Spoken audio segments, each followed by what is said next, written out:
વિધાનસભાના અને કોંગ્રેસના કાર્યકરોનો મતદારોનો હૃદયપૂર્વક આભાર માનીએ છીએ કે એમણે ખૂબ વોટ જે આપવાના હતા એમણે આપ્યા છે. ક્યાંક અમારી કચાશ રહી ગઈ છે, પણ લોકશાહીની અંદર સર્વોપરી લોકચુકાદો રહેતો હોય છે, એટલે અમે લોકચુકાદાને માથા ઉપર ચડાવીએ છીએ. આવનાર સમયમાં ક્યાંક અમારી જે કાંઈ નાના મોટી કચાશ રહી ગઈ છે એ કચાશ દૂર કરવા માટેના પ્રયત્નો કરીશું.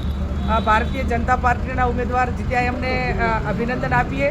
ભાવના જે વાયદા આપ્યા કામો માટેના કામો પૂરા કરે અને સમગ્ર અમારું સંગઠનથી કરીને બધાએ જ ખૂબ મહેનત કરી છે.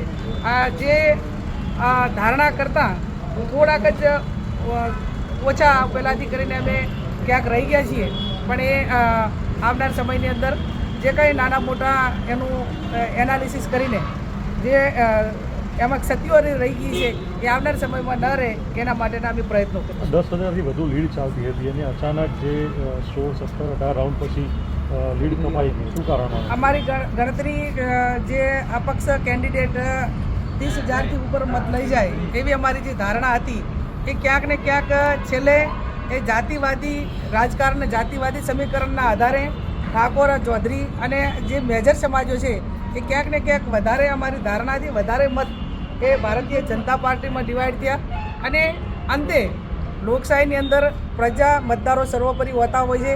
એટલે ક્યાંક અમારી ક્યાંક કચાશ રહી ગઈ છે, અમારી ક્યાંક નાના મોટી ક્ષતિ રહી ગઈ છે, તો એને દૂર કરવા માટેના પ્રયત્નો કરીશું.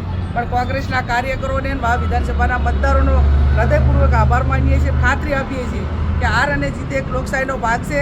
અમે હારીએ તોય લોકો વચ્ચે રહીશું, જીતીએ તો પણ લોકો વચ્ચે રહીશું. એ વાયદો અમે જે મતદારોને આપ્યો હતો એમાં અમે અત્યારે સંસદ તરીકે પણ હું ચાલું છું. તો ક્યાંય કોંગ્રેસના કાર્યકરને ક્યાંય ખોટ નહીં પડવા દઈએ એની પણ આ મીડિયાના માધ્યમથી આપ સૌને ખાતરી આપું છું અને સૌનો મીડિયાનો, સૌનો કાર્યકરોનો બધાનો હૃદયપૂર્વક આભાર માનું. Thank you.